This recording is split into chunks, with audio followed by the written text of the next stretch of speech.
Welcome everybody. Thank you for coming this afternoon. My name is Jason Zagami and I'm the Director of Community Partnerships in the School of Education and Professional Studies. I'm also a member of Gold Coast TIAC. We've provided you a little bit of information on one of the handouts about the work that TIAC does. TIAC is a very important collaboration between the School of Education and Professional Studies and the Gold Coast educational community. We want to ensure that our programs and teaching and research respond to current and projected needs of the Gold Coast educational community. So while we prioritise that, we also feel that it's very important for us to provide professional learning opportunities where the university can come together to discuss important issues that the educational community have identified. So this is the second of our seminars for 2013, and I'm very pleased to be able to present Dr. Jason Zagami as the presenter today. The number who have attended after a long day of work is clearly emerging educational technologies is clearly an important issue. Thank you, Jason. Thanks so much. Good afternoon, everyone. Can everyone hear me at the back? Just to make sure. Wonderful.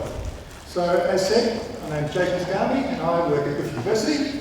And my website, which will contain this slide presentation and lots of other information related to what we're talking about today, is at jason.zagami.info.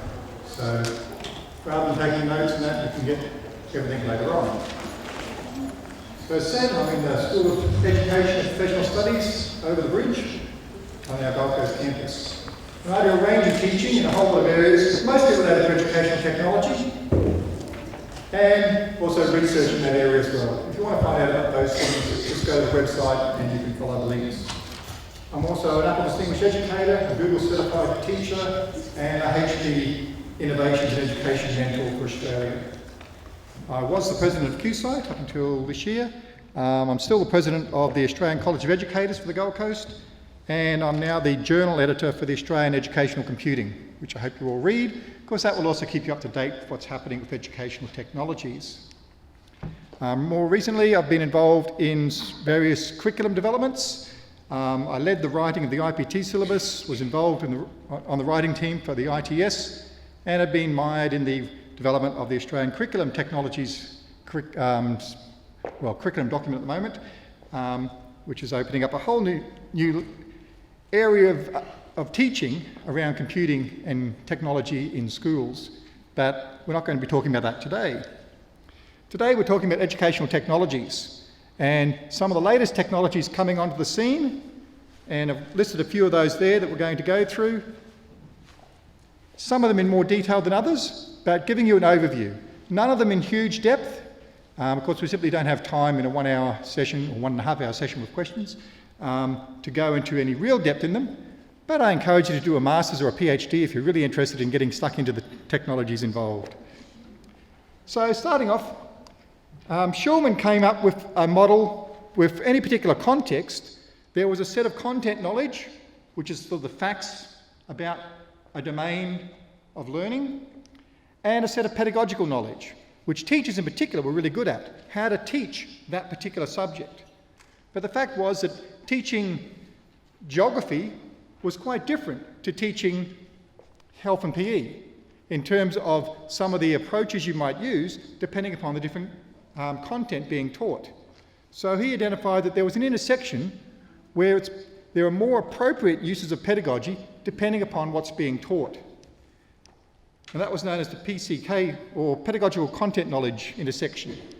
Then along came Collier and Mishra, and they overlaid technology onto this, where they identified that there was also certain technologies that would work well with certain content.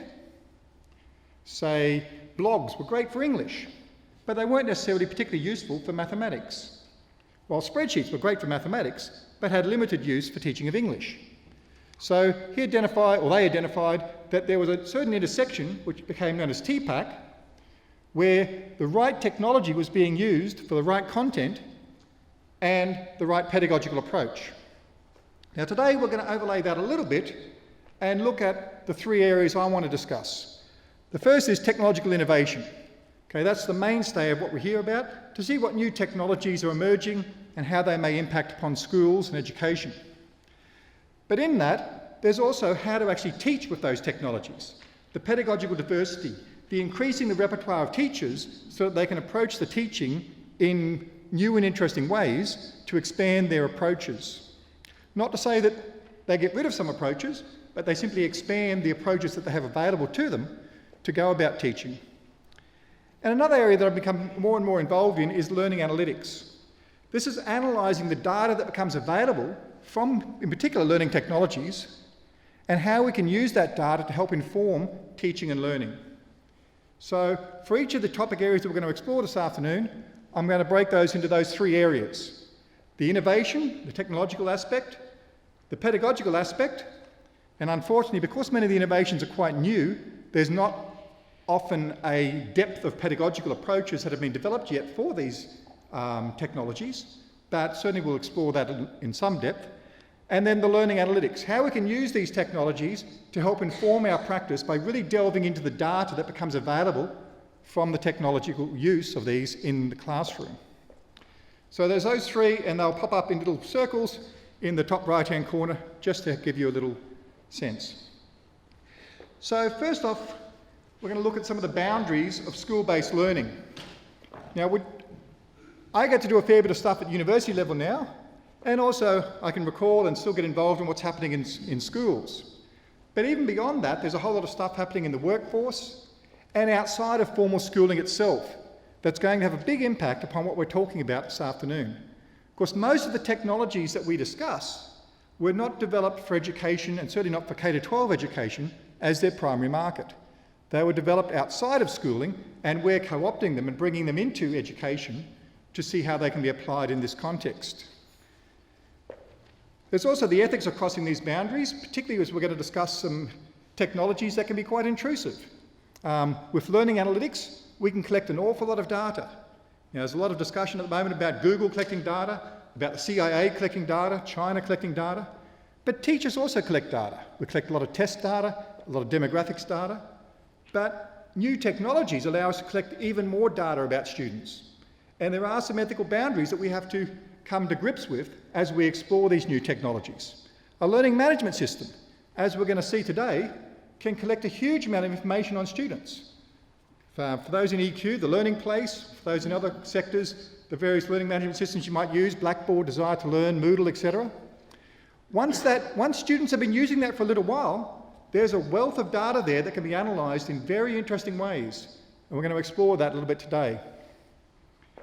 Some of the implications of all of this for lifelong learning. Of course, these technologies don't just end or even begin with schools. Students are using them before they come to school, before they're being used in schools, and they'll be using them long after they leave school. So how this all fits into developing students so that they can be lifelong learners and engage with these technologies and with learning as they progress through their careers and their lives. And then there's the aspect of individual versus aggregated data. This will make a bit more sense as we go through and look at the learning analytics aspects this afternoon. But we can do a lot of stuff if we really focus on an individual student. We can analyse them and collect lots of data about them and get a whole lot of really, really detailed interpretation of how their learning is going. But that actually takes a lot of time and a lot of effort, and very rarely do teachers have a chance to do that in a classroom environment. We as researchers, we get to do that a little bit.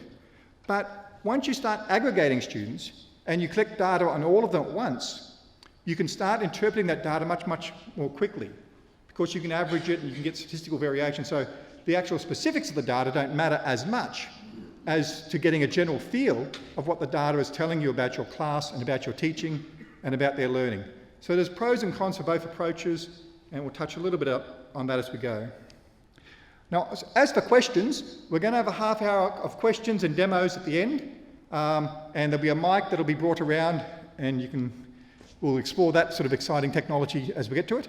But for the first hour or so, unfortunately, unless you've got a really, really burning question, we'll save those until the end. But you might want to jot them down so you don't forget them, because we'd love to have some good questions when we get to that section of the presentation today. The Horizon reports, can we just have hands up who has read the Horizon reports recently? Ooh. Okay, a few of you. These are put out every year. There's normally about a dozen of them put out, but the particular ones of importance for you guys would be the main K-12 Horizon report, the Australian and New Zealand K-12 Horizon report, and the general Horizon reports, which are mostly focused at a university level.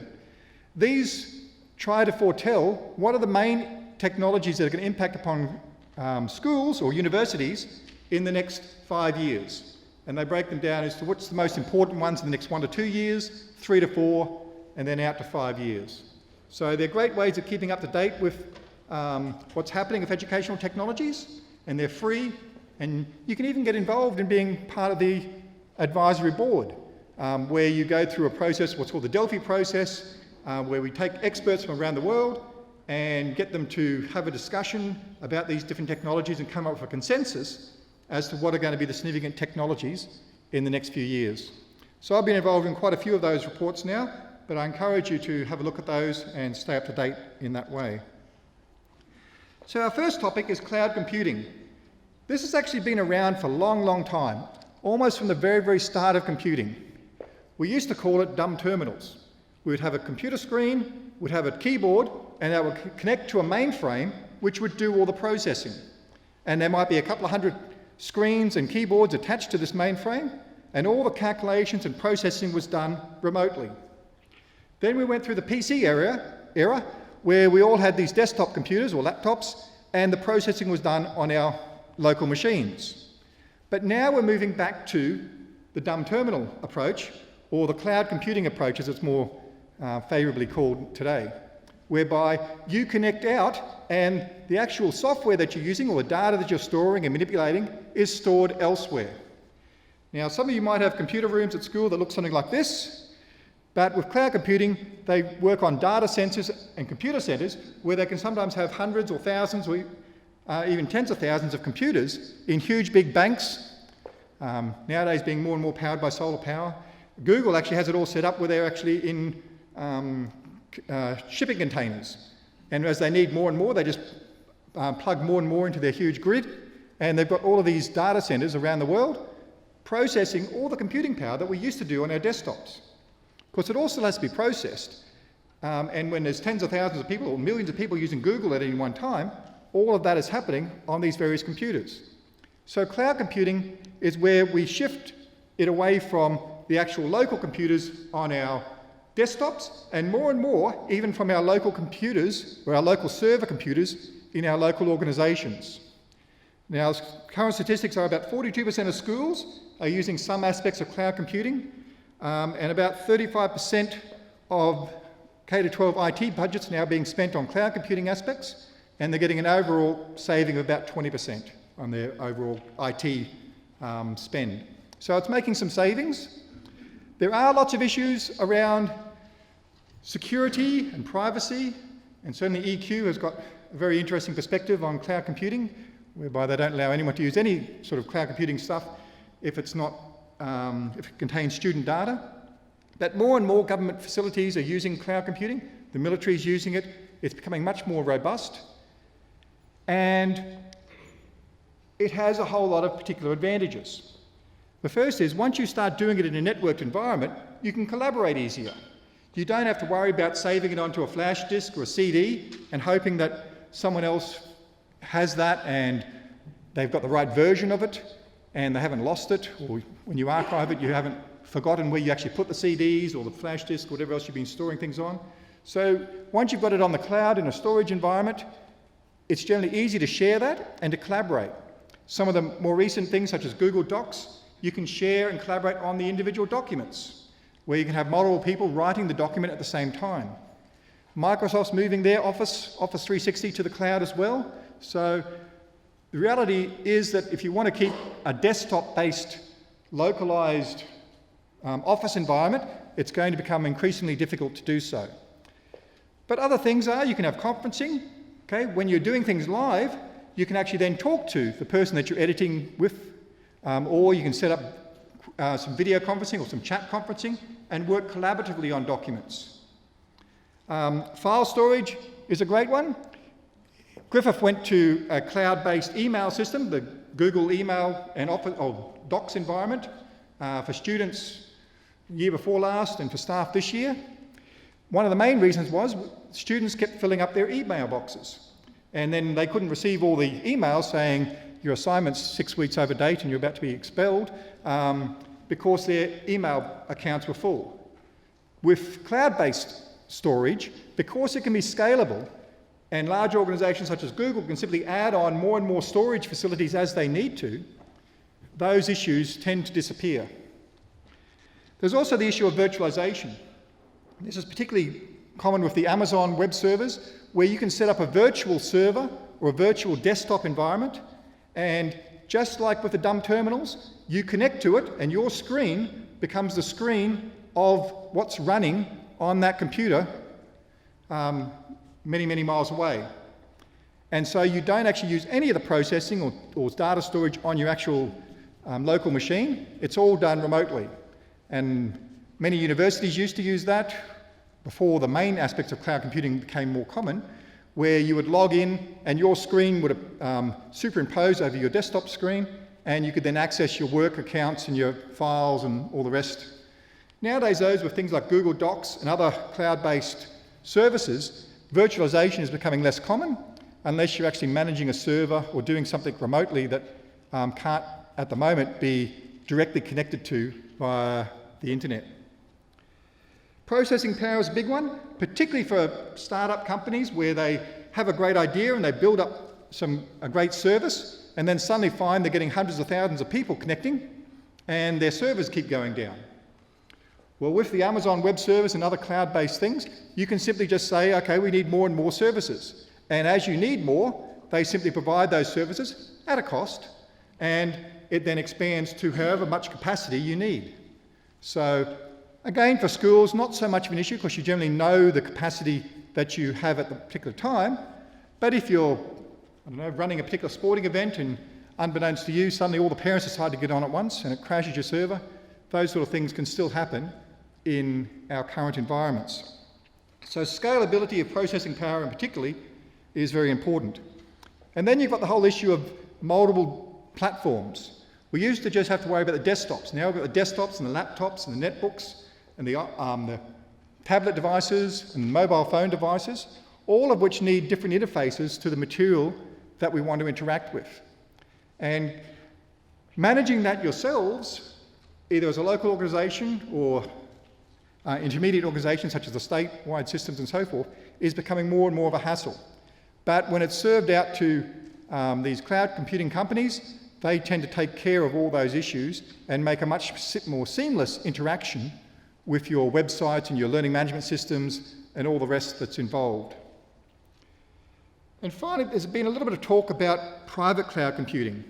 This is a little bit of a misnomer in that the whole concept of cloud computing is that it's not private and it's set out, but it's sort of like having a mini Google that just you have access to and your students and so forth. You get some of the capacity of full-on cloud computing, but not quite the entire range of benefits. But it is becoming a term that's being used, and it's like sort of segmenting off various aspects of the internet for just certain users to use. And we're going to talk about some of the consequences of that a bit later in the presentation. Google, as you might expect, is really pushing this concept, and they've released a whole range of what are called Chromebooks, which are laptops that simply don't work unless they're connected to the internet and to Google's, the Google Docs environment and so forth. They don't have any real software installed on the machine at all, except enough to get connected to the Google servers and get access to it there. And they're actually working on the Google operating system, which will completely replace that, and the actual operating system will run off the cloud as well. So there'll only be a tiny little bit of software on the computer that will connect to the Google operating system, and then all the commands about how to use your keyboard or your mouse and all the rest will all be done remotely. Some of the benefits of that are that things will all be kept up to date much more easily. You might have found those that have got tablet devices, such as the iPads, you're always getting updates to your software. Well, the same sort of thing with an online operating system. You don't have to worry about keeping everything in sync, updated and installed, and worried about if you've got a particular video card, whether or not it all works correctly. The cloud-based operating systems should alleviate some of those issues. So some of the pedagogical aspects, multiple authors is something that's very interesting with students, where they can work together on assignments. The reality is they're working together most of the time for homework now, using Facebook and other communication mediums, but now they can actually work on the same document at the same time, typing it, and as one person types a line, the other one can correct errors and add things in. And how we actually address that in terms of plagiarism and other issues related to student authorship is an interesting aspect when students can actually literally work on the same document at the same time in the same way. One advantage though of cloud-based computing, particularly for the office type applications, is that there's a complete audit trail. Everything and every change is recorded, and you can go back from when the document was first started through every single change, every minute of the document's development, even over several years, and revert back and see how it was at any particular point. So if students are saying certain things, you can very easily check. It's really great because it's all time-stamped. So if a student says they've been working on it for 2 weeks and you see they only started on it 12 hours ago, it's a very more transparent environment for students to work in. So the other thing is everything's auto-saved. There was actually a big backlash because Google took away the save button. Of course, there was no need for it, but everyone demanded it back because they wanted to actually feel more comfortable pressing save, knowing that it saves. But because every single change is recorded and saved automatically, there was no need for an actual save button. Another advantage of that sort of power. There are some issues though, particularly around pedagogical issues around ownership. Because what you create is there forever, how students actually can engage with that after they leave school or in other, particularly university level when they go into various courses and work environments, we need to accommodate more students moving from one environment to other environments. Of course, at the moment, most schools keep a fairly closed environment, and even most universities, whereby the students being able to use their own environments and take the stuff out of that environment into a new environment is somewhat restricted. And that's certainly true of content, but more and more of the environment itself. Students may want to use Zerotto instead of Google Docs, but how that's accommodated if the Google Docs environment is segregated and controlled and managed inside the school becomes more complicated. Another thing I want to talk about is virtual laboratories. These are where students access online laboratories, either where they're controlling physical experiments with robots and equipment that's actually physically moving around, or they're virtualized, whereby they're simulated and done in that way. A couple of big advantages of this is that they can be recorded, and so students' experiment can be then analysed later, and they can see where they went wrong and how it can be improved upon and addressed in that way.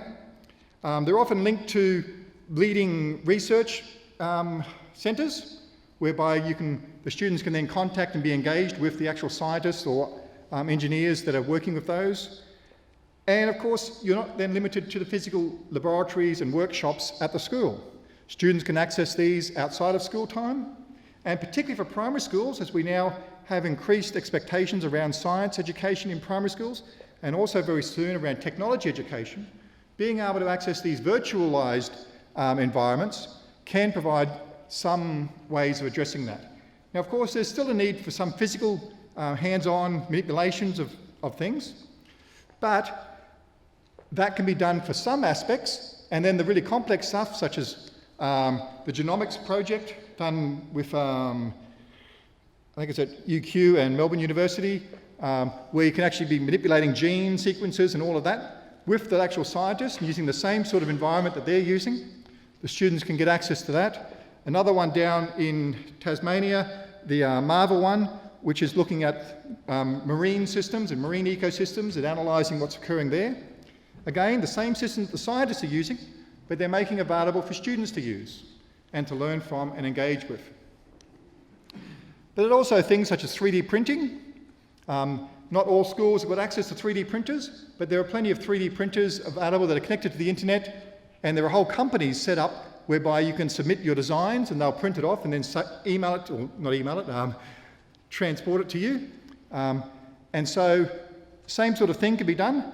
This is a 3D printer, a fairly small one for use on the desktop at home, where you can print off things like the Eiffel Tower and things of that nature, various parts and mechanics. So you can imagine students learning about these things, trying them out in their CAD/CAM software, and then printing them out and seeing if they actually work, putting together a toy car or particular instruments and so forth. Here's one where they're doing some architecture, designing their house or house extension, and then printing it off and seeing what it looks like in that space. A lot of art is being used by creating sculptures on the computer, trying lots of different designs, which is what computers are great for, where you can explore lots of different possibilities, and then once you're happy with that, then printing it out and creating a physical representation of it. Here's one showing various aspects of the United States, just in terms of mapping and geography. And you can think of things around biology and other areas whereby being able to print out an actual artefact can be useful in assisting students' learning. So that's 3D printing. Leading on from 3D printing is the maker movement, particularly around technology education, but there's a huge movement sweeping the world, similar to what occurred in the 60s with people getting together and making arts and craft and things like that in communes. There's now a similar movement going around the world around particularly more high-tech creation of things. And there's various communities being built. This is one called DIY, whereby students undertake various challenges. And there's literally hundreds of these challenges, whereby they might be interested in baking, and then there's a series of challenges that they can do to do that, and we're going to be talking a little bit about gamification, and they earn badges and rewards, and they post videos of their work and so forth. Other ones here about being a physicist or an oceanographer or a painter, but they're all around project-based learning, but completely separate from the school-based environment, although some schools are now starting to engage with these sort of tools. So within these, this is the physicist challenge, so doing some experiments with magnets and then potential energy, so fairly high-end stuff, but they're all around making projects and making solutions or products or artworks or creative endeavours. This is one about 3D printing, whereby the first challenge is to design something with some CAD software, such as the free SketchUp, and then printing it out or sending it off to a company that will print it and getting that back. And then there's various other things such as 3D scanning, which is another big thing linked with 3D printing, whereby you set up a camera, take multiple shots of the object, and then create a virtual representation of that object, and then you can print it out.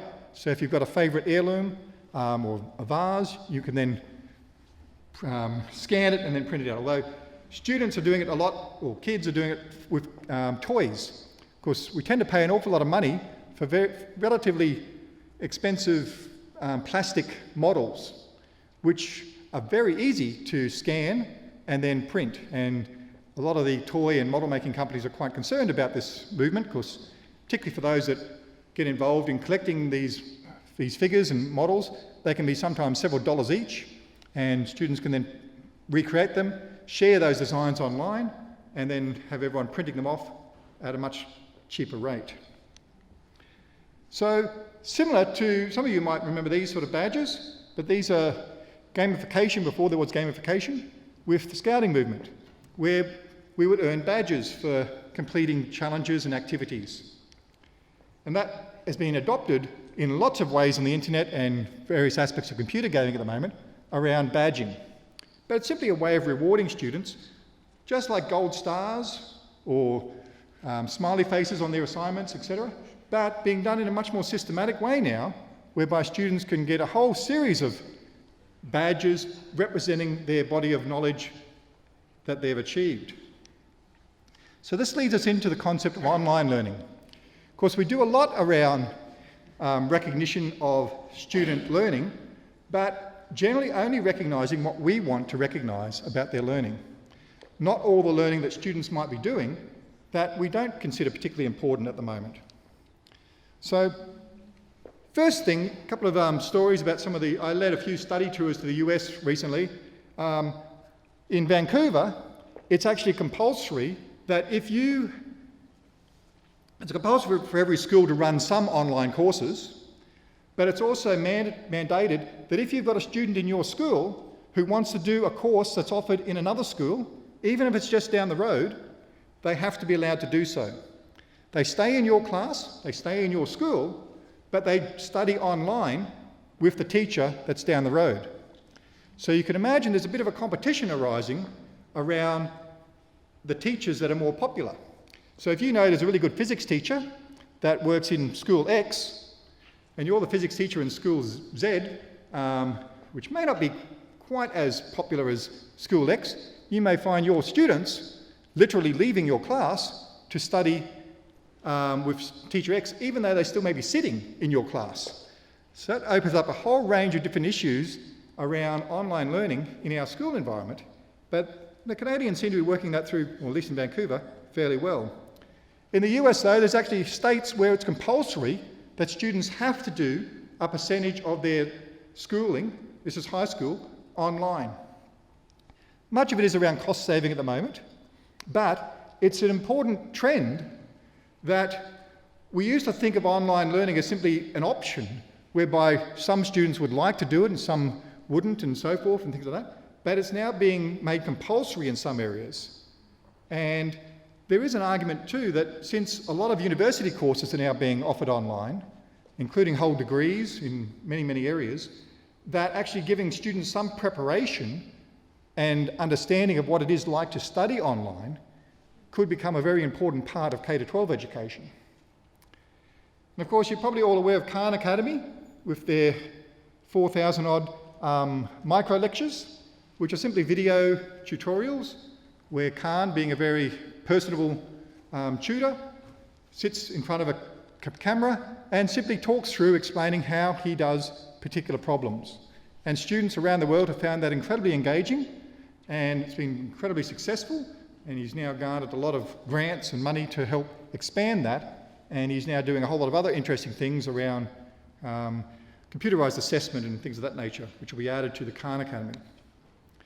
But another thing to note is just a couple of weeks ago, the Computer Education Report was released by the Australian Computer Society, where they acknowledged that we had a lack of teachers prepared to teach the new digital technologies curriculum. But instead of talking about issues such as training and preparing our teachers and in-servicing them, the solution they offered was that there were plenty of online tutorial-based systems, some of them run by some of the universities, that students would be better directed towards studying instead of relying upon the teaching workforce coming up to speed with teaching the new digital technologies curriculum. Now, that may sound fine for you in terms of digital technologies, but you could imagine the same argument being put for any curriculum area. If they decide for mathematics, it's better for them to be studying mathematics through the Khan Academy and through some university tutors and so forth, rather than studying it with the teachers in schools. It raises a whole lot of questions about the nature of schooling and what it is we actually value add in K-12 education. About, because 15 years ago now, I had a principal come to me and we were trying to find a physics teacher. And we've been trying for about a year and only getting sort of temporary physics teachers in. And we were getting rather desperate, and I said, well, we could actually get, there was only 8 students in the class, we could get 8 PhD graduates from India and provide one-to-one tutoring via the internet and do it that way. But at the time, that wasn't considered appropriate. But that's sort of where we're going to in terms of globalisation and outsourcing. We may find, particularly for some of our more difficult to staff subjects and the more specialised ones, that outsourcing to other countries may be much more cost effective than having our own teachers or our own teaching workforce. And that opens up, again, a whole lot of issues around what it is we want to value about schooling and education here in Australia, and what we're going to fight to keep and what we may lose. A couple of key buzzwords at the moment: flipped and blended learning. Blended learning is simply where you combine some online stuff and some offline stuff, or traditional teaching, and do them together. I think it's a really bad idea. I think it's great to take some technologies and approaches that we do online and incorporate those appropriately into face-to-face teaching. And it's great to take some of the things we do online and incorporate some of the pedagogical approaches that we do in face-to-face. But they're two really, really different approaches to teaching and learning. And to say you can just do a bit of both and come up with a mix of them doesn't really do justice, and is often used as an excuse to do things poorly in one domain or the other. But the other area is flipped learning. This is basically where we put the responsibility on students to learn the content before they come to class. Now, I've tried this. I've tried it with undergraduates. I should have expected the result. But unfortunately, the model breaks down if the students don't actually do the work prior to coming to class. If they come to class not having prepared, then literally you've got nothing to do with them for that class, because it was all based upon the assumption that they'd done all the prior content. So either you fall back on doing the content again, or you get very annoyed at them. So there are some really good things about flipped learning, and if you can really get that great classroom environment going with self-motivated, engaged students, fantastic. But in some areas of reality, it does have some drawbacks. So we've talked a bit about just general aspects of teaching and learning. We want to go into some bit more specific and detailed areas now. The learning management system versus personal learning networks. At the moment, we've got very, very teacher-centred learning management systems.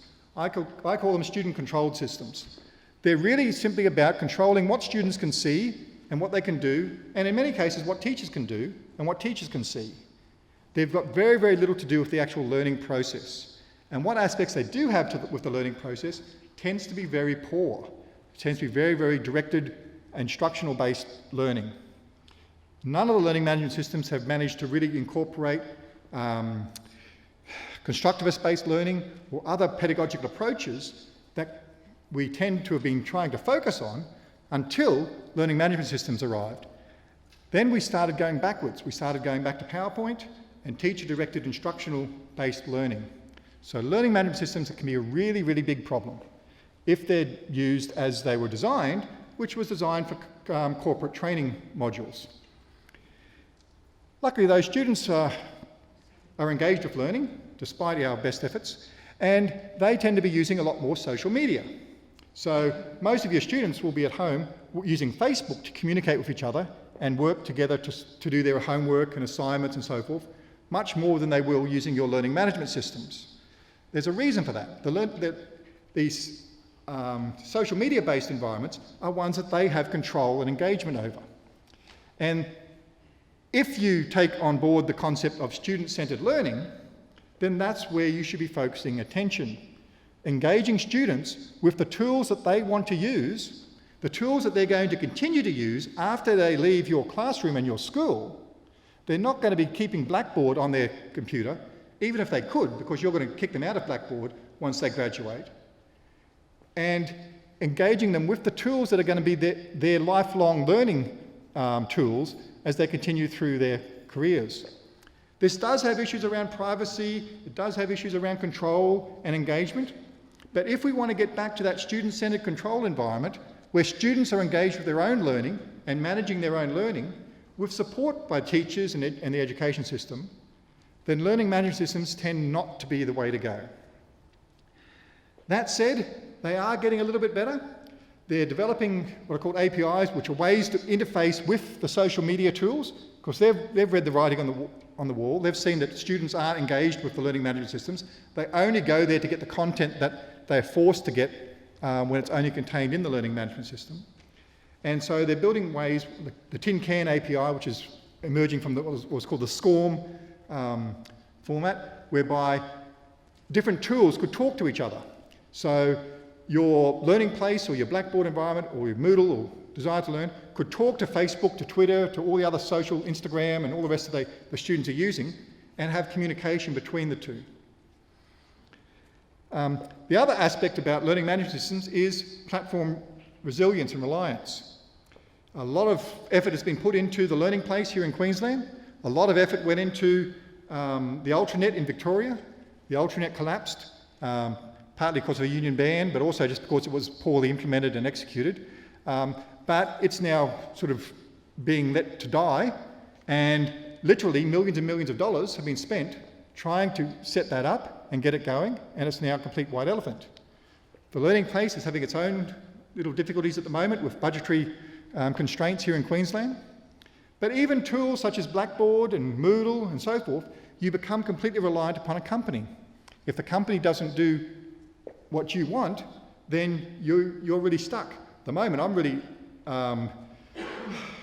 annoyed with them because they don't have any way of doing any other pedagogy other than direct instruction. There's no ways of doing even collaborative learning, and certainly no constructivist approaches and things of that nature. So trying to force them to make changes, luckily the universities can get a bit of leverage to do that, and maybe the State Department could, but for most schools and environments, they simply don't have the leverage to make any changes to those large companies. And our education environment, and in particular the educational pedagogy that it fosters and enhances, is reliant upon what was decided by those companies. That becomes really important when we now look at what's happening with the publishing industry and with Pearson and some of the others who are now getting very, very involved with learning management systems and with very particular test-driven pedagogical approaches that hopefully we won't fall into here in Australia. So lots and lots of personal learning network tools that are available, being used by teachers and students outside of our formal schooling spaces, but the students are using them. It's just whether or not the schools are letting them use them in context. That brings us to MOOCs. Many of you would have heard about MOOCs, but MOOCs are massive online open courses. It's been the buzzword now for about 2 years. They started off very excitingly in what was called CMOOCs, or community-based MOOCs or collaborative MOOCs, whereby everyone got together and they helped each other learn, and it was a community learning together about some content roughly put into a course led by some experts that wanted to help everyone learn from each other. So that's one sort of MOOCs. There's another sort of MOOC that's arisen though, because once certain groups and universities in particular saw the success of the early MOOCs, the CMOOCs, where they were getting hundreds of thousands of people, actually, first ones were only tens of thousands of people enrolled and engaged. They then saw some opportunities there, and they created what was called the XMOOCs. These are much more traditionally orientated around online learning, where you've got a set of learning activities to work through, some videos to watch, some assignments to complete, normally some quizzes to answer, and then you get towards the end and you get some recognition for having completed it. Now they're the ones getting hundreds of thousands of people enrolled in them and doing them, and it's fantastic. One thing I'm always concerned about though is that people discredit them and saying, well, we've got 100,000 people doing this course, but only 20,000 did the assessment. I actually say that's a good thing, because that means there's 80,000 people that weren't worried about being assessed. They were simply there worried about learning. And if education is about learning rather than about accreditation and testing and acknowledgement in that way, then that can be seen as a positive rather than the negative that it's often twisted as. So again though, there's a problem with MOOCs, in that MOOCs are set out as courses. Normally they run for about 8 weeks and then they stop. So a lot of people involved in MOOCs now are moving towards it actually existed well before MOOCs, but they're moving back to what's called communities of practice. Communities getting together to help each other learn and engage with the learning process. Sharing resources, providing some expertise as they're able to, and working together in that sort of environment. So MOOCs are sort of running their course, literally, and then often transforming into communities of practice.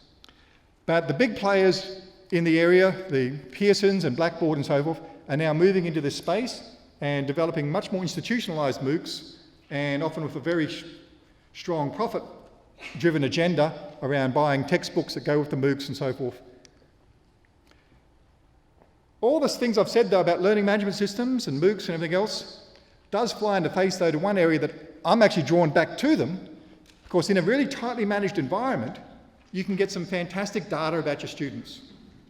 And you can analyse that and really try to understand what's happening in that learning environment.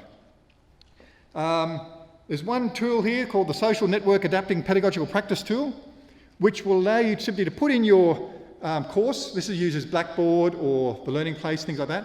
You put in your course details, give it access to the discussion forums, and it will produce a full detailed analysis of all the student interactions between each other, who talked to who, how long they were talking to each other, the engagement level that they were at, the sort of words they were using. And it lets you then, if you wanted to, you can go through and do an assessment of that and base some assessment around the level of engagement students were with the learning process, or you can simply analyse it to see which students were actually really engaged in the discussions in that course and how they were going about all those processes. You can even do it with your Facebook account. There's a tool on Wolfram Alpha where you can put in or give it access to details to your Facebook account, and it will give you a full analysis of your interaction with all of your contacts, when you actually are accessing Facebook, what you do on Facebook, all the sorts of things that you might be interested in understanding about the use of Facebook. One issue around this approach, though, is called the Panopticon effect, that when students know that they're being analysed and observed and watched in great detail, their behaviour changes. This has impact for researchers, but also for schools. If you want to get students to not use swear words on a chat system, you tell them that they're being watched. And ideally, you watch them for a while and then you catch one or two and let it be known that they're being watched, and their behaviour changes. The same tends to happen generally with learning. That if students know that they're being watched, if their work's being analysed, there is some research coming out that their actual performance improves. That the fact that they know that the teacher is watching them and noting when they're doing work and when they're not doing work and what sort of things that they're doing, that there is some learning improvement associated with that. Of course, there are some ethical issues with that. Is it right to observe students in that way? We don't tend to worry about K-12 students. We tend to do whatever we want to them. But you can imagine if we were doing that to people in the workplace, would you as a teacher want to be watched all the time and all of your actions observed, even if you knew that the research said that you would be a better teacher as a result? Big advantage, though, of these environments is they can provide automated feedback.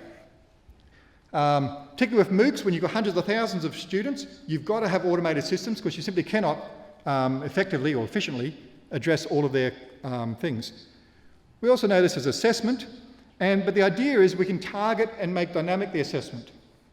NAPLAN is now going online, whereby it will not ask all of the questions, it will ask some initial questions, and based upon those responses, it will then choose which questions then to ask the students, and so the students end up having to answer fewer questions, but are more targeted to their particular levels, and hopefully it'll gain more detailed understanding of the students' learning or understanding of the various aspects that it's testing.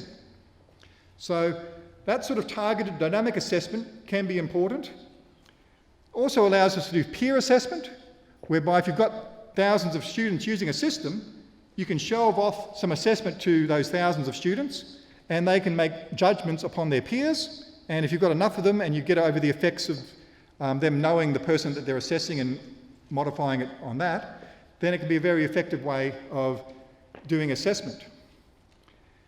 A little bit more controversial is some aspects around automatic essay grading, whereby there's a number of systems being developed whereby essays will be automatically assessed and graded, and they are showing the research that it's comparable to the banks of teachers sitting down and assessing QCS tests and things like that, that the automated assessments can, on average, do just as well.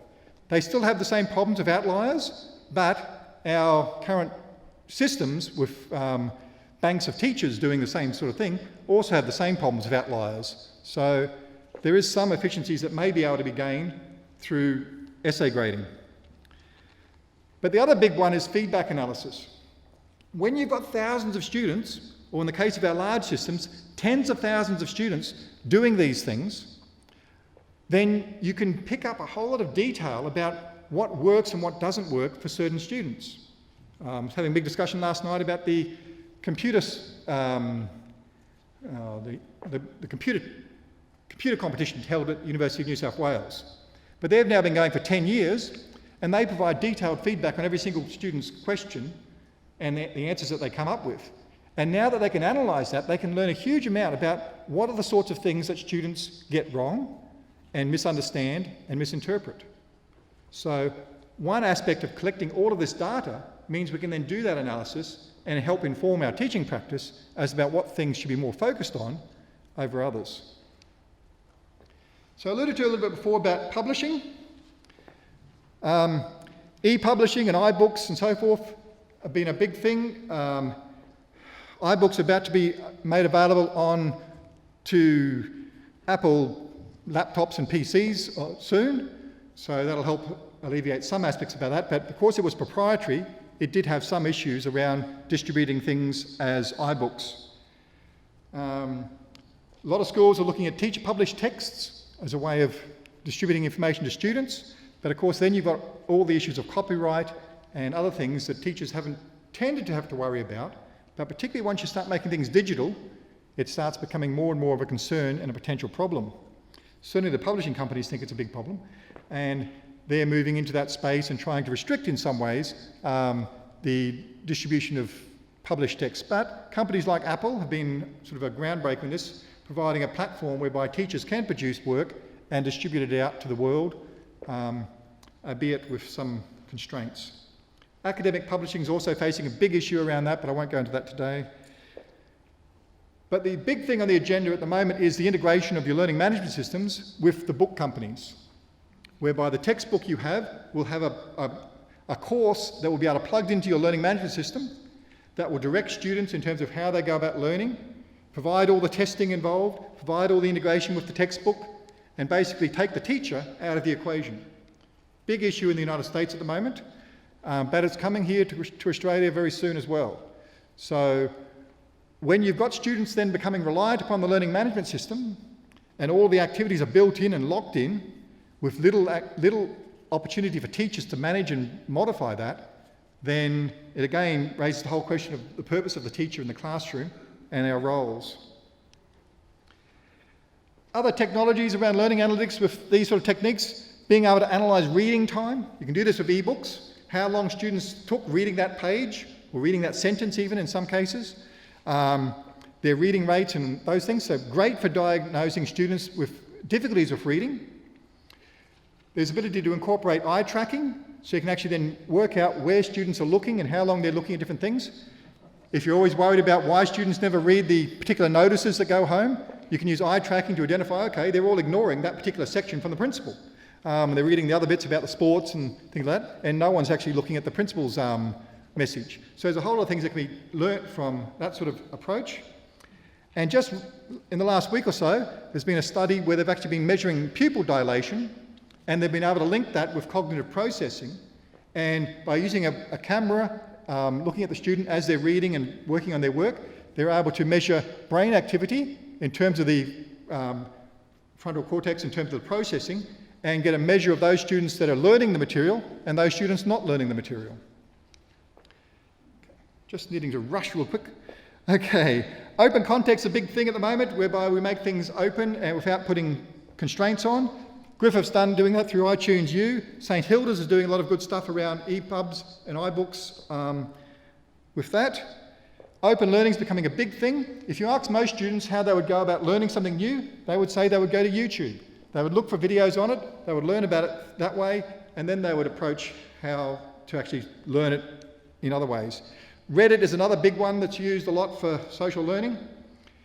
There's a whole issue around about curation, whereby many teachers are saying, okay, we'll just find all of these great resources and we'll direct our students to those, and we'll have students learning from MIT and learning from Harvard and learning from all these things.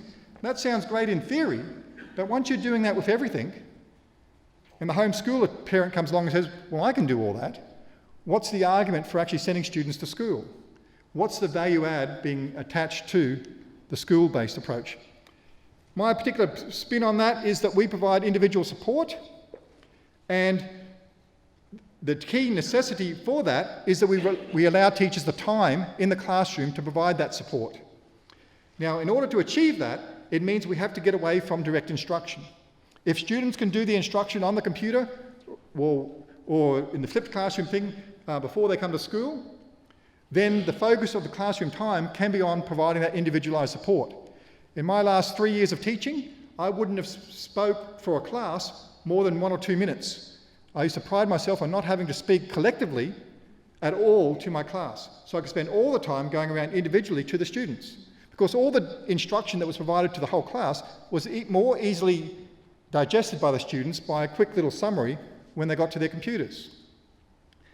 And then learning analytics can help us understand that process so we can provide that individualised instruction more effectively than what's currently being approached remotely and using computer-based systems. I don't know if it's going to be a long-term solution, because I think eventually there'll be computers that will be able to do individualised instruction more effectively than teachers, but we can still provide the social and emotional support that students need for engaging with their learning environments. But in terms of the academic side, that's where schools and education needs to look for ways of value adding to that process, where a lot of these automated systems are looking at ways to address that. Okay, a few more technological innovations around laptops and iPads and all of this. Big thing is apps. Apps have transformed their use of mobile devices. Used to be a school computer would have 5 or 6 computer programs on it. Nowadays with apps, we might have 1,000 apps on a school-based mobile device. A real big shift in terms of access to small chunks of learning.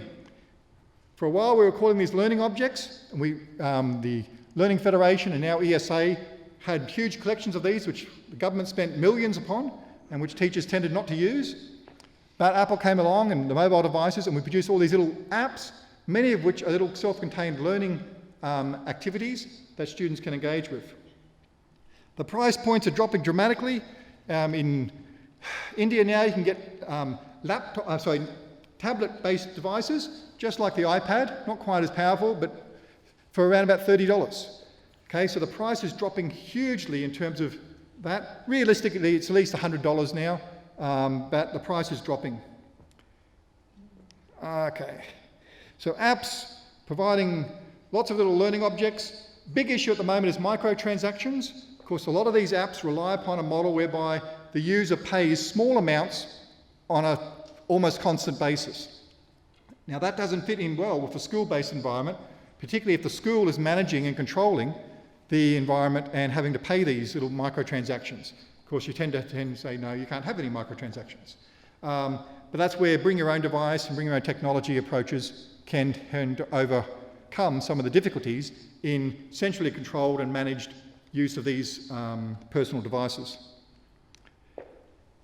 Okay, Meganets. This is a problem whereby Apple and Google are establishing their own internet and basically trying to close things down so that you don't leave their particular environment.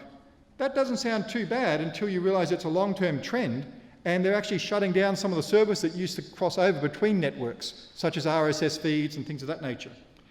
More and more, there's now country filtering. You might have found that when you go to purchase something on Amazon, where it says, no, it's only available in the United States. Same sort of thing is going to be occurring with learning objects and learning activities, saying, no, this is only available in the USA. Or if you're in a Catholic or independent school here in Queensland, no, it's only available within the learning place. Now, those sort of things are becoming more and more of a problem as we digitise more and more of our resources. And the idea that we can filter them by country, potentially put tariffs on them to charge different rates on different access points, having discriminatory pricing. Here in Australia, we're known for paying more than the premium for software, and so a lot of the software companies gouge us by having us pay more, because they know that we'll pay it. And then there's the educational restrictions. And HTML5, which is a new sort of version of the web, will hopefully address some of these issues with apps, because now we can make apps that will just run on the internet, rather than running on particular devices. But that's something that's still coming. Okay, data logging is something that we've been using for a while, where students can use their devices to log scientific data and so forth. But we're also using it now for health monitoring. Some of you might have used some fitness or even remote health monitoring, whereby you can monitor your loved ones and have them hooked up to the internet so that they can see if anything's happening to them. We've even got toilets that will analyse you on a constant basis and report back to your doctor. But more commonly is health monitoring. or improvement monitoring, whereby you wear these devices when you go for a jog, or go for a bike ride, or go to the gym, and it will give you some information and analysis of your progress. But we can also do that for students. Okay, in Seattle, been doing a big experiment with these. They're little wristbands that measure students' attention and their stress. And by collecting data on that and feeding that back to the teachers, providing some monitoring of what's occurring with the students. Other schools, again in the US, they seem to like these sort of things there.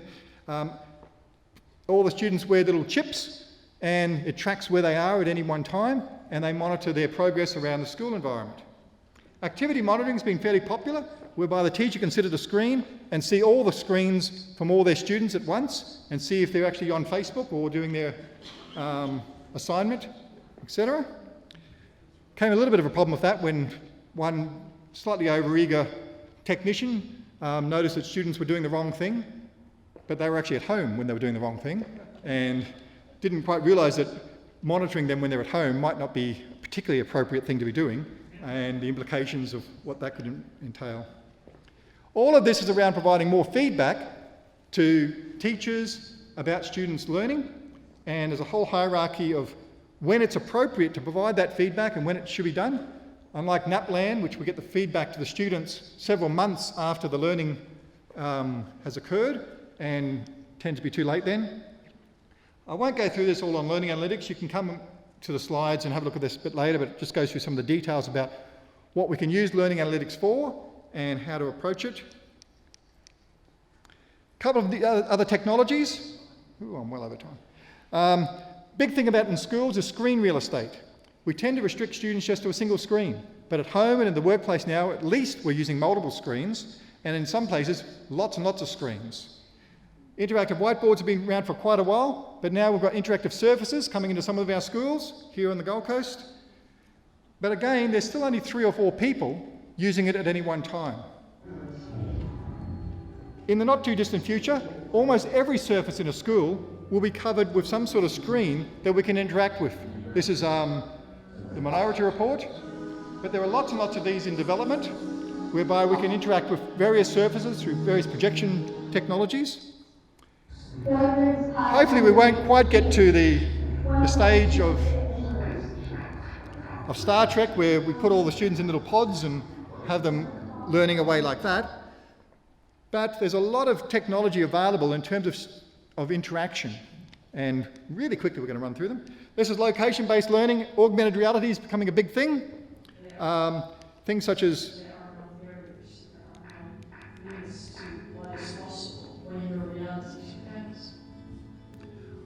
augmented reality is where you hold up your screen and you can actually see a virtualized example of what's occurring. So this is for school books, and you can imagine for a science book, you hold up in this case they're holding up a screen and they're seeing this projected in front of them.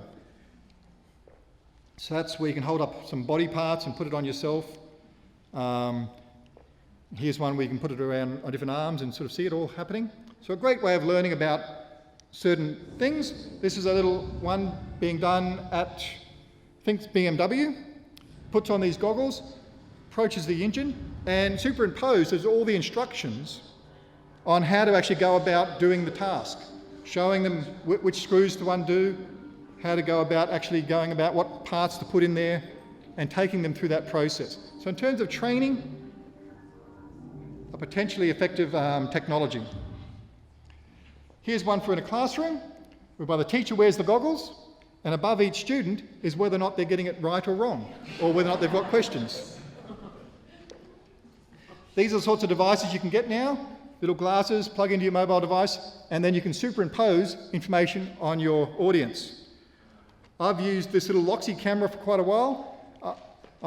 We've got a policy at university whereby we record all the lectures, but I wanted to record the students. Of course, the interaction with the students was, particularly when we're doing interactive activities, is very important. So I'd wear this little device and the students got really freaked out when they realised they were also being videoed at the same time. Google Glasses is coming this year, and you'll soon have students wearing these in your class, being able to actually access the internet while watching you, and also recording you and posting it up onto YouTube or whatever else. So there's a whole lot of issues around. I'm sure every school will ban them initially, but it won't take too long before parents will insist that since the students are wearing them all the time outside of school, that if they take off, then they should also be used for learning. We haven't quite got all the pedagogical aspects for them worked out yet, but I'm sure there'll be lots of great educational applications for Google Glass and what we can do with them.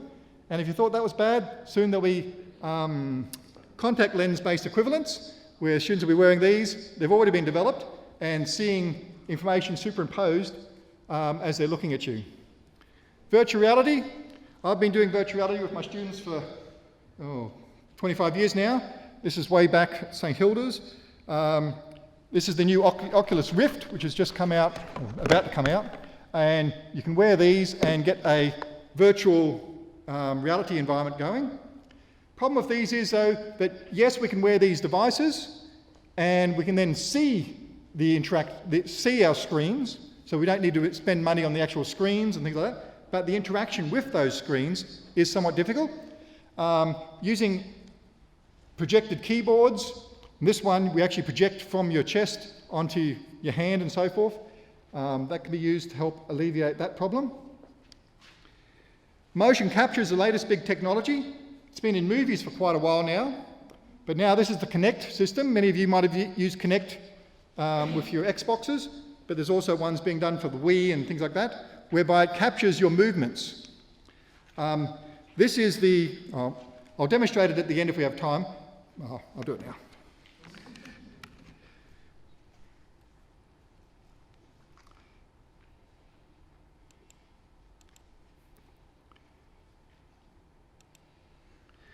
This is the little device. It's called the Leap Motion. And this is, if you can see it, is a flock of fish. But I can move, these are my fingers now, and they're attracting the fish. If I do another quick one.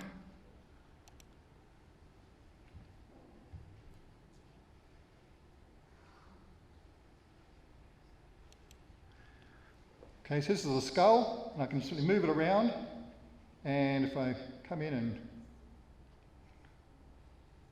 not great with, grab it, you can actually dissect the skull.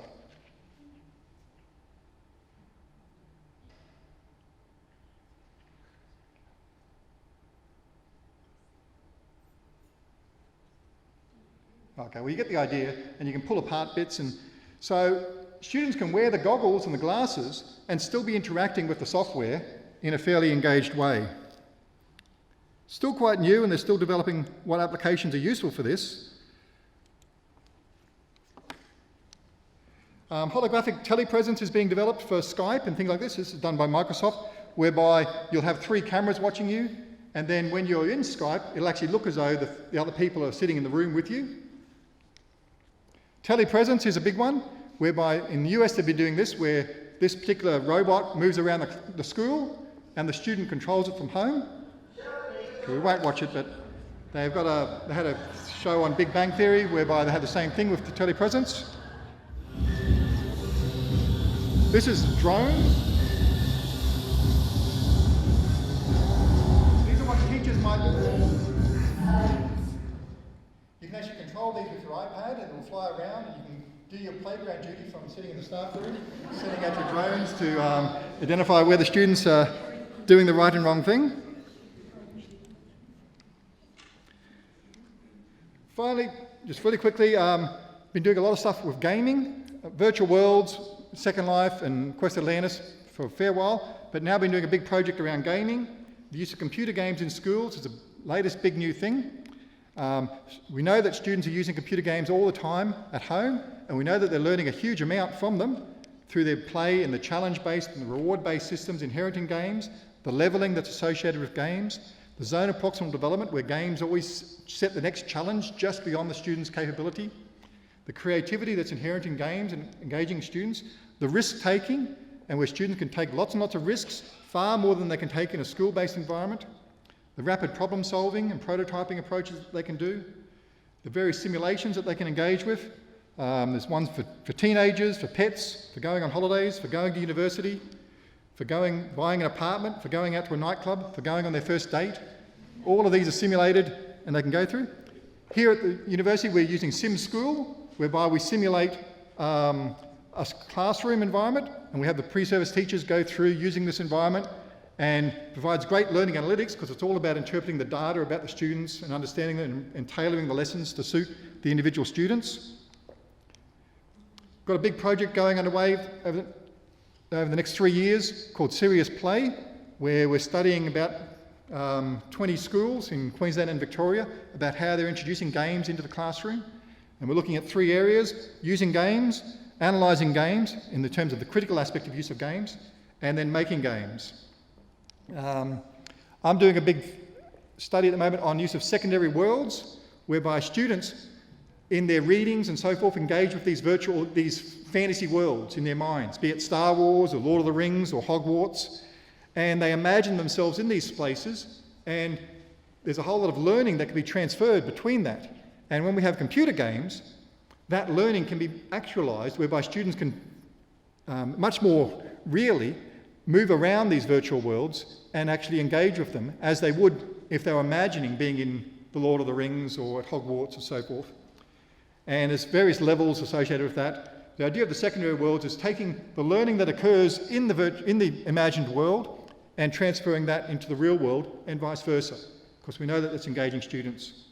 Finally, some other work I'm doing around neural interfaces, where if you want to look at really getting student data, in the past we used to have these really, really complex systems. Then we moved to these sort of headsets, which had about a couple of dozen sensors, which we had to sort of keep wet. And they provide brain activity measurements of EEG signals, or wirelessly. Some really interesting stuff coming around about ADHD and so forth, about the differences between boys and girls and different age groups and so forth.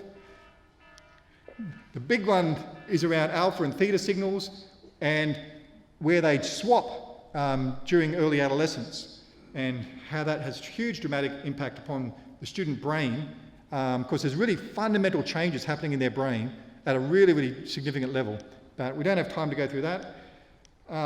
I did a big project about interactive art, whereby the students in our learning about dance and art, they actually created their own artwork using their brain patterns, and then how they actually, as they thought about the artwork itself actually changed in response to their thinking.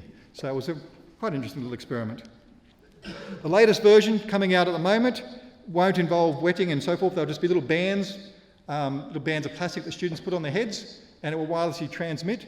I'm working at ways of actually capturing all that data and interpreting it using computers to provide it meaningful data for teachers to be able to then apply interventions on students. Okay, questions? Now, we do have a mic that's here, so if you'd like to ask a question, we'll wait a sec till they get to it. I know I went through things very, very quickly. I tend to do a lot of this stuff over a 13-week course, so you got a rather condensed version today. Here we have some. You talked about ethics and this whole monitoring. I think a lot of schools are in that place where students are bringing their own devices and their own technology. You didn't touch on specifics, which I know is not the intent of your lecture, but any recommendations on that front?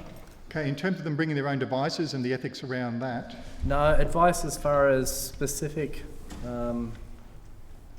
ways of doing that, monitoring student use of devices. Well, ideally, it'll be through student consent, whereby students will give access to various technologies and various data collections. So say giving access to you for their Facebook details. Now, students actually do that all the time. Almost any app that they download asks us for them to have certain access to information on their Facebook account. So it's not that hard to build into software tools that will appropriately gather information from the different technologies students are using. They don't all exist yet because we haven't sort of quite moved to that. But certainly as the learning management systems start integrating with the social media tools, more and more they'll be capturing data from students' social media tools and bringing that into the learning management systems. So it's going to be happening.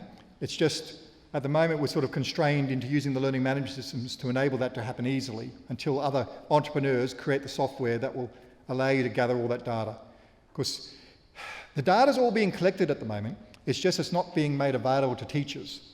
And in some ways, that's a good thing because there's so much data. If it was all made available, it becomes too problematic to analyse. That's the problem I've had with the brain interface technologies, in that I can get huge amounts of data on students' learning in terms of all the different sections of their brain and when it's activated and when their attention is on and off and all that rest. But it has to be distilled and put into a way that teachers can interpret it, ideally real time, so that you can then intervene immediately with the students. It's no good just being it for an academic being able to analyse it and interpret things for later. I'm not sure if that answered your question, but that's something. Just on that, I see an absolutely huge lag between what the technology can do and what the policies are with respect to, for example, code of conduct for teachers and interacting with kids on Facebook and things like that. So it seems like that's 100 years away before that catches up, you know? No, it's not. Conservative organisations such as educational institutions will always have some lag. That's simply the nature of where we work. I can remember when email was banned for students, and there was a big push to try to get them able to have their own email accounts, and then it had to be the university, the school's email account they used, and then eventually they were allowed to use other email accounts and all this. So it takes some time, but because any new technology is by its nature going to be fearful, of course, if you don't understand it and you don't understand all the implications, then there is fear associated with it. But as more and more people use it, more and more leading teachers explore ways that it can be used and demonstrate that, then it can be incorporated into the classroom. But the conservative nature that education has to be, because of the protective nature of the student environment that we have to work with, means that we can't just embrace things immediately, at least not on a whole-scale environment, because then there'll be too many problems introduced in that way. So ideally, I'd love it if we could all just be adventurous and explore new technologies and incorporate them straight into the classroom, but that's not the world we live in. But I do understand your frustration. Jason, you spoke about using a flip model at a university, I believe, and you went to teach and no one had done the pre-reading and those sorts of things. Then later on you spoke about a classroom where you actually gave a quick synopsis and then spent a lot of time one-to-one. What was the transition and how did that occur? Well, the actual classroom stuff happened well before the university environment. The university environment's much sort of more difficult in some respects. A classroom environment, you know your students, you know what's going to happen, and you can tailor your lessons much, because you've got a lot longer to spend with them. University, you've got to plan it all before you actually see the students and implement it and hope for the best. So in a classroom environment, you can manage things much more tightly. But that said, it wasn't the flip concept that I was using. It was the concept that students would work independently and guided by my assistants. They used to call it sage on the stage, sort of guide on the side sort of philosophy and so forth. But it was simply getting out of the direct instruction lecture style and working with students as they worked on project-based learning, helping them individually with that approach. Now, the flipped classroom actually relies upon a pedagogy that's instructivist, whereby students, instead of doing all the readings and listening to a lecture and taking down notes in an instructivist way, they do it at home in an instructivist way. It's not constructivist, it's not project-based learning or other sort of approaches like that, so it's still a fairly narrow pedagogical approach. The advantage is, though, that it frees up more time for that one-to-one interaction with your students, or ideally one-to-one if you're doing it that way. So having students do the content delivery at home means you've got more time then in your school day to spend working with students on other aspects of their learning. I'm interested in trying to work out how to create the self-motivated learner, because I mean, even when we're standing there, the kids don't it really is a want challenge, to get involved. But if you're with your students individually, it's more about individualisation that I was arguing in that approach that I used to use, whereby for some students, they had to be watched much more closely and you had to sit with them and make sure that they actually did set things. Other students, much more self-directed, you could give them projects to work on, they could go off and do that with... They still need some assistance and guidance and support and encouragement, but there was nowhere near as much intensive time needed to be spent with those. Now, that's quite different though to the flipped classroom approach. The flipped classroom, you take all the students as the same and you give them all stuff to do at home. Now, you could individualise the flipped classroom and you could give them all individualised stuff to do at home, but where you would find time to fit that into the school day would be a bit more problematic. So this one over. There seems to be an awful amount of information, apps, and all this stuff available. I find as a teacher, I spend so much time looking for something that's relevant and reliable for my students. Have you got any advice? Is that how we should all sort of act individually, or is that something that sort of should be sort of collaborated at a higher level and then sort of disseminated down? What's the sort of starting point somebody wants to get engaged with that sort of technology? There's various approaches to that and different people take it in different ways. The advice I give to my pre-service teachers is to always try to do one new thing each term. So keep everything else the same and do one new innovative thing. And over 3 or 4 years, you've then got 20 or 30 innovative things, and that's generally enough for anyone to sort of be coping with. But it's when you sort of see that there's 100 innovative new things to try, and you try to do them all, then it all falls apart, because no one can manage that. But if you're simply choosing a manageable amount each time, and you're constantly introducing new innovation, then over a reasonably small amount of time, you're going to build up quite a repertoire of new approaches. And many of them won't work. I try out probably 5 or 6 new approaches each semester. But generally 3 or 4 of them won't work, and I might find one that I will then keep using. But that's the nature of new technologies and the pedagogies associated with them. Some of the technologies fail. Virtual reality has been trying to get off the ground for 20 years, and it's never really been achievable. Augmented reality is sort of suffering the same sort of bit. Whether or not they'll become useful educational technologies is still debatable. And then there's the pedagogical approaches that will go with them, taking virtual field trips and online training simulations, and there's all different ways of going about that. So lots of those things won't fit and work together. And that's where, at the very beginning, I talked about the TPAC model, whereby you have to identify which technologies work with your particular approach to teaching, your pedagogy, and with the actual content that you want to teach. And lots of things fall outside those circles. They're the things that don't work with that particular approach, or don't work for you with that particular approach, or don't work for you at your particular level or particular stage of your teaching and engagement with technology and with pedagogies and so forth.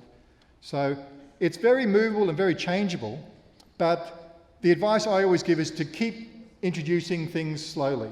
1 or 2 a semester, or 1 or 2 a term, and over a reasonably small amount of time, you're then going to be one of the more innovative people in your school.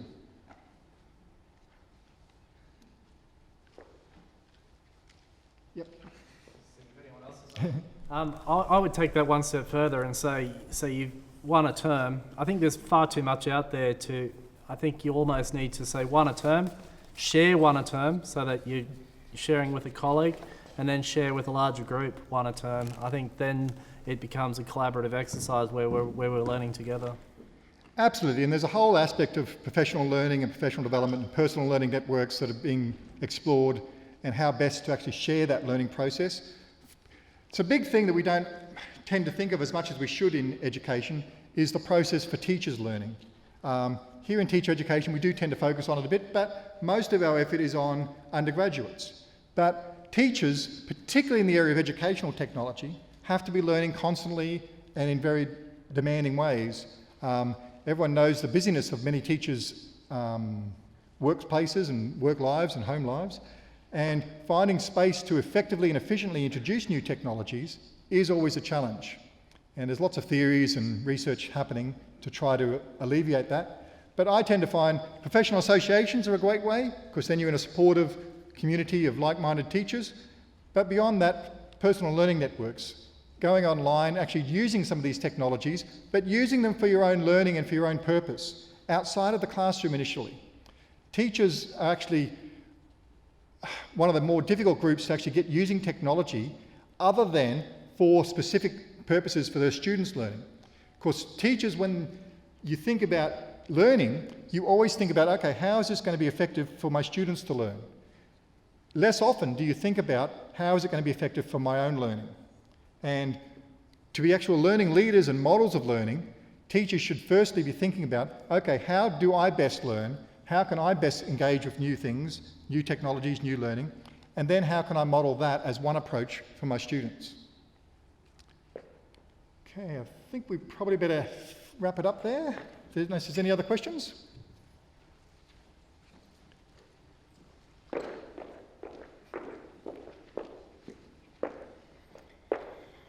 Ladies and gentlemen, thank you for taking time out of your busy week to come this afternoon. My name's Susan Brown and I'm the very proud chairperson of the Gold Coast branch of TAG. You have a flyer which tells you a little bit about TAG. It is the Tertiary Education Industry Advisory Group. And we're a very passionate group of educators who work between the university and schools. And in 2013, we initiated the Professional Learning Series. It seemed to us a little bit of a shame that pre-service teachers received keynotes like we just had. And they have access to the most wonderful national and international researchers. And yet, you walk out the gate and you often never hear them again.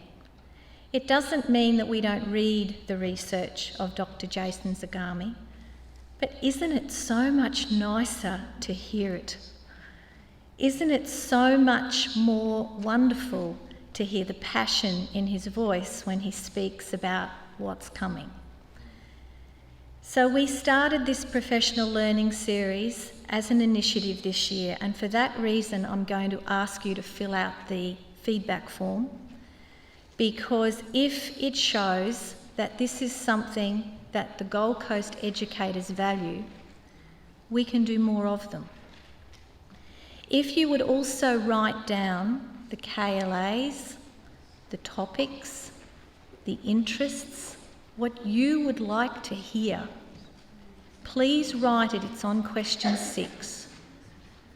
Because what is rather interesting is that leading researchers like Dr. Jason Zagami fly all around the world giving those keynotes, and yet we here on the Gold Coast don't hear them. So please fill that out, and if you are prepared to take time out, as you have proven you will do, we will offer them more often. In saying that, it doesn't work if we don't have people like Dr. Jason Zagami who will give up his time and who will do so happily and will do so with such energy. I have realised while sitting there that I could see what I do in a classroom. I thought about what might be, and I wondered about what I can learn next. I also now know why one of our children cost a fortune in piano lessons and the other one can play just as well from YouTube. This doesn't look like much, but in this is something that Jason will really like, and so this is on behalf of TAG and the Gold Coast educational community. The other thing is we have people from all sectors because we've come here as one. And I would like you, if you don't mind, to give a really big applause for Dr. Jason Zagami.